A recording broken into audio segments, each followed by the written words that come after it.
الحمد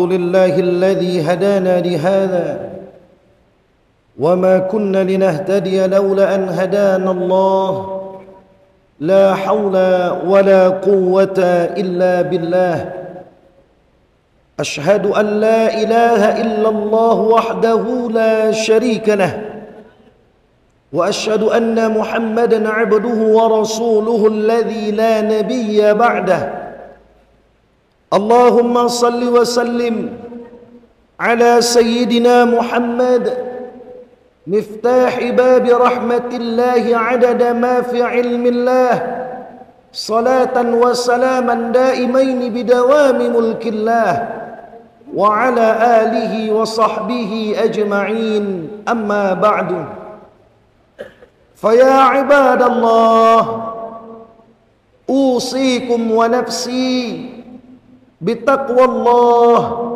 فقد فاز المتقون واعلموا أن الله تعالى يقول في القرآن الكريم أعوذ بالله من الشيطان الرجيم بسم الله الرحمن الرحيم يا أيها الذين آمنوا كلوا مما في الأرض حلالا طيبا ولا تتبعوا خطوات الشيطان إنه لكم عدو مبين فقال رسول الله صلى الله عليه وسلم في حديثه والذي نفسي بيده إن مثل المؤمن لكمثل النحلة أكلت طيبا ووضعت طيبا ووقعت لم تكسر ولم تفسد صدق الله العظيم وصدق رسوله النبي الكريم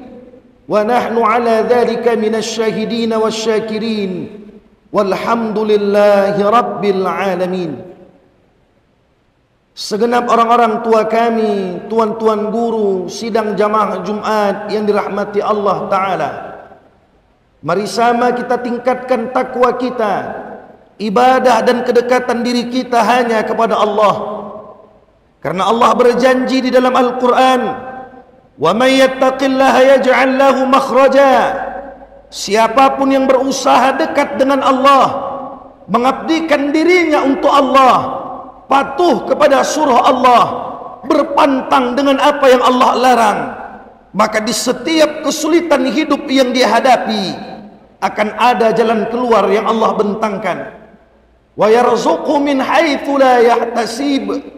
Dan orang-orang yang dekat dengan Allah akan Allah cucurkan dan curahkan rezeki di dalam kehidupannya yang tak tahu dia kapan datangnya. Barakah Sayyidul Ayyam, barakah hari Jumat ini, kita berdoa kepada Allah, moga kita yang berada di masjid ini Allah golongkan menjadi orang-orang yang bertakwa, yang Allah selamatkan dan naikkan derajat hidupnya baik dunia maupun akhirat. Amin ya Allah ya Rabbal Alamin. Sidang jamaah Jumat yang dirahmati Allah Subhanahu wa Ta'ala, dari 114 surah di dalam Al-Quran termaktub satu surah bernama An-Nahl yang berarti lebah. Di dalam sebuah hadis riwayat daripada Imam Ahmad bin Hanbal di dalam kitab musnadnya pada bab fiman akala tayyiban halalan, nomor hadis 1821, bersumber daripada Abdullah bin Amr bin As radhiyallahu anhuma, Nabi sallallahu alaihi wasallam bersabda, walladzi nafsi biyadih, demi diriku yang ada pada kuasa Allah Subhanahu wa Ta'ala, inna mathalal mu'min lakamathalin nahlah, sesungguhnya orang yang beriman itu seumpama lebah. Allah ciptakan lebah, banyak berkah di diri lebah. Allah ciptakan lebah, banyak ibrah yang bertuah di diri lebah, yang ketika kita amalkan maka Allah akan berikan berkah dan murwah bagi hidup kita dunia maupun akhirat. Maka Nabi Musa melakukan protes dan bertanya kepada Allah, kenapa ini terjadi?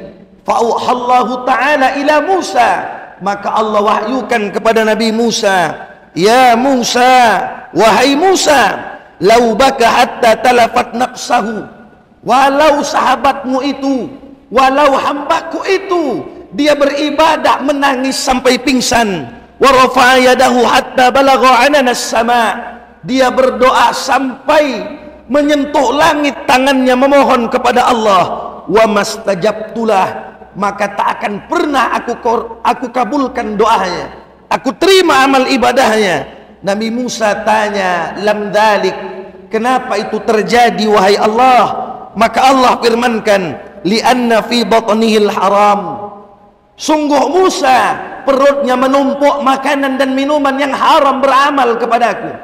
Wa fi dhahril haram, pakaian yang digunakan ibadah kepadaku dia tempuh dari penghasilan yang haram. Wa fi baitihil haram, pekakas rumahnya, perabot rumahnya, aset yang tergeletak di rumahnya dia tempuh dari penghasilan yang haram. Maka orang-orang yang masih bergelut kepada yang haram, Allah tak akan terima amal ibadahnya dan Allah tak akan kabulkan doanya. Maka kita contohlah lebah, ambil yang baik, ambil yang halal, tinggalkan yang haram, agar Allah jadikan kita orang-orang yang baik dalam meniti kehidupan. Yang kedua, sifat lebah yang disuruh Nabi untuk kita tiru adalah wa wada'at thayyiban, tinggalkanlah yang baik-baik. Seekor lebah ketika hinggap di sebuah dahan, maka dahan itu sebelum lebah tinggal dan hinggap di atasnya tidaklah berarti apa-apa. Berhari-hari lewat, berminggu-minggu berganti bulan, maka lebah pun pergi meninggalkan dahan pohon yang dahulunya tak ada apa-apanya. Tapi lebah meninggalkan kebaikan di dahan pohon tempat dia tinggal, yakni madu yang kemanfaatan dan kebaikannya dapat dirasakan siapapun. Ini pelajaran bagi kita. Kita hidup di dunia ini bagaikan lebah hinggap di dahan pohon. Pakai batas waktu, ada batasan yang tersangkut paut dengan usia dan umur kita dalam menapaki hidup. Maka saudaraku yang dirahmati Allah Subhanahu wa taala, Allah firmankan dalam surah Al-A'raf ayat 34, فَإِذَا جَاجَلُهُمْ لَا يَسْتَأْخِرُونَ السَّاعَةَ وَلَا يَسْتَقْدِمُونَ. Ketika telah datang ajal itu kepada kita, tak ada yang bisa memundurkan, tak ada yang bisa memajukan walau sedetik pun. Bahkan Imam Ahmad bin Muhammad bin Abu Bakar Al-Qurtubi, Al-Imam Al-Qurtubi di dalam kitabnya Tadhkirah bi Ahwalil Maut wa Umuril Akhirah di halaman 69 memaktubkan, wa innahu yanzuru fi wujuhil ibad kullu yaumin 70 nadhrah, 70 kali malaikat Israel itu menghadapkan wajahnya ke wajah kita setiap hari. Kita tak sadar kalau waktu hidup kita 24 jam dibagi 70, maka per 15 menit sekali malaikat Israel melihat kita. Maka hidup ini singkat, hidup kita di dunia dekat dengan bibir kubur kita. Kalau tak kebaikan yang kita tinggalkan di dunia ini, maka keburukan yang akan menghiasinya. Kalau sudah keburukan yang kita tinggalkan, maka celaka dan malapetaka yang Allah hadirkan dalam kehidupan kita. Sidang jamaah Jumat yang dirahmati Allah, yang terakhir, yang ketiga, sifat lebah yang patut kita tiru agar hidup kita penuh keberkahan adalah wa waqa'at lam taksir wa lam tufsid. Lebah hinggap di dahan pohon, tak pernah berbuat kerusakan, tak pernah menyebabkan kurangnya dahan pohon dengan kokohnya.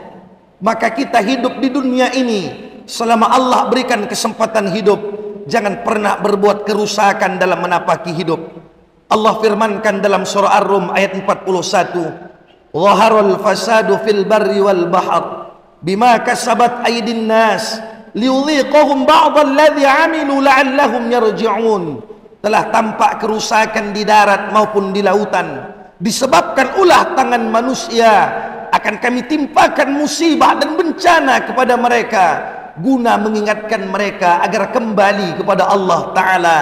Maka pesan ini menjadi siratan dan suratan bagi kita. Hadirnya bencana, terbubuhnya musibah, hadirnya malapetaka yang menghiasi hidup dan kehidupan di muka bumi yang fana ini tak terlepas dari ulah tangan manusia. Al-Imam Jalaluddin Al-Mahalli bersama muridnya Al-Imam Jalaluddin As-Suyuti di dalam kitab Tafsirul Jalalain mengatakan aidin nas dalam Ar-Rum ayat 41 ini maknanya adalah al-ma'asi, kemaksiatan. Ketika kemaksiatan sudah mengakar dan menjadi adat budaya dalam kehidupan kita, tak kunjung bertaubat kepada Allah, maka kerusakan itulah yang akan Allah hadirkan sebagai penyebab datangnya bencana dalam meniti kehidupan ini. Moga 3 tauladan lebah dapat kita tiru agar hidup kita penuh dengan murwah dan berkah, dan Allah selamatkan kita baik dunia maupun akhirat. Amin ya Allah ya Rabbal Alamin. Barakallahu li wa lakum fil Qur'anil Karim wa nafa'ani wa iyyakum bima fihi minal ayati wa dzikril hakim wa taqabbal minni wa minkum tilawatahu innahu huwas samiul alim. Aqulu qawli hadha wa astaghfirullahal azim innahu huwal ghafurur rahim.